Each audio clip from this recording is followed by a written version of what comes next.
All right, so no bell ringer for today. Yesterday, I went a little too far with the notes. I apologize. So I'll probably review that again on maybe tomorrow or Thursday. But I wanted to finish that pre-test I didn't get to. So please turn that in so I can give you credit for it. Okay, so please turn that pre-test in. And there's only 8 questions to it.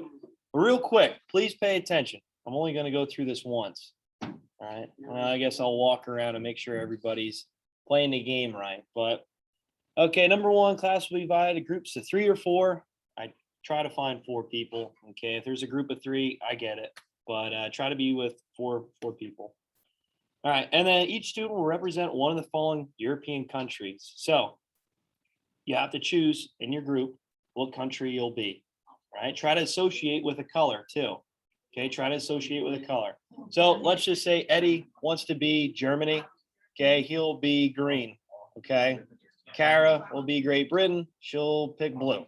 Whatever you want to do. But guys, you got to pick a country and a color. All right. So play begins with each member rolling a dice. Okay, so high roller wins control of that country. So let's say a 6 comes up and Eddie gets a 4. Let's say Gabe rolls a 6. Eddie gets a 4. Kara gets a 5. Noah gets a 2. That means Gabe gets it, no problem. He has a 6. He has the highest number. Okay. All right. So when rolling a dice, obviously that would be the easiest thing. If one person gets 6 and the rest get a lower number, then yeah, they win. So that means you guys are going to war. So when you're rolling for a territory in Africa, you're rolling a dice. That means you're all going to war for it. The highest number means you had the strongest military. Okay, does that make sense? All right, good. All right, so each player roll highest again for terror dispute. The loser or losers of the war cannot compete for the next territory on the list.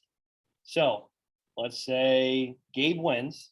Okay, he gets a 6. The rest get a lower than a 6. That means Gabe has a strong enough military, and the other 3, they can no longer play or compete for the next territory. So automatically, Gabe gets that next territory. Why? Because his military is still strong. He can just move into that territory, no problem. Okay. But at the same time, Gabe still has to roll over a 4 for that next territory. So if Gabe, let's say, gets a 3, 2, or a 1, that means the indigenous tribe, which doesn't happen often, they would get that territory. Okay, so does that make sense? All right, so if you guys all go to war, Gabe wins. Okay, let's just say that. And then the next territory, Gabe has to fight the indigenous tribe. And for the most part, he should get a 5, or 4, 5, or 6. But if not, if he gets a 3, 2, or 1, then you just leave it blank. You don't color in the map. Okay.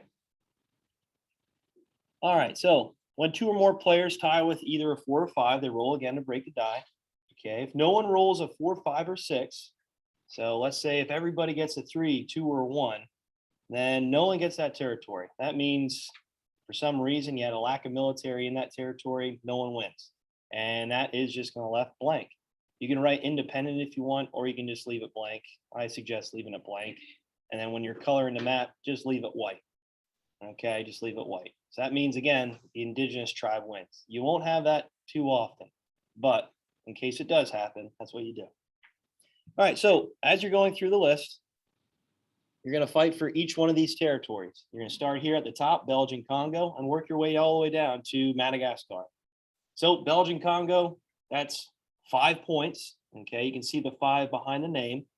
And that means, well, there's more resources there.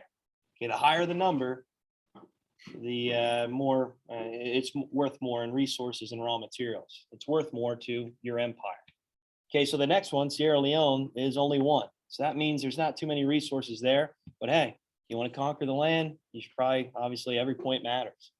So you're going to work your way all the way down until, again, you finish the territories here in Africa. And whoever has the highest points, you'll have to add up all the points at the end. That's who wins. You can, if you want to, you can write in, let's say, Kara, you're going to be Germany, you said? France, okay, all right. So you can write in, let's say, Belgian Congo, Kara wins. She can write in France. Or what color are you going to be? Blue. Okay, you could just color a blue, like just highlight it blue there. And then you just keep moving down. Does that make sense, guys? Sure. Okay.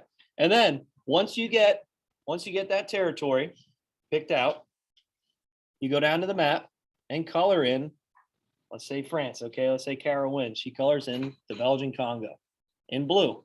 You can just shade it in whatever you want so you can see exactly where the nation is.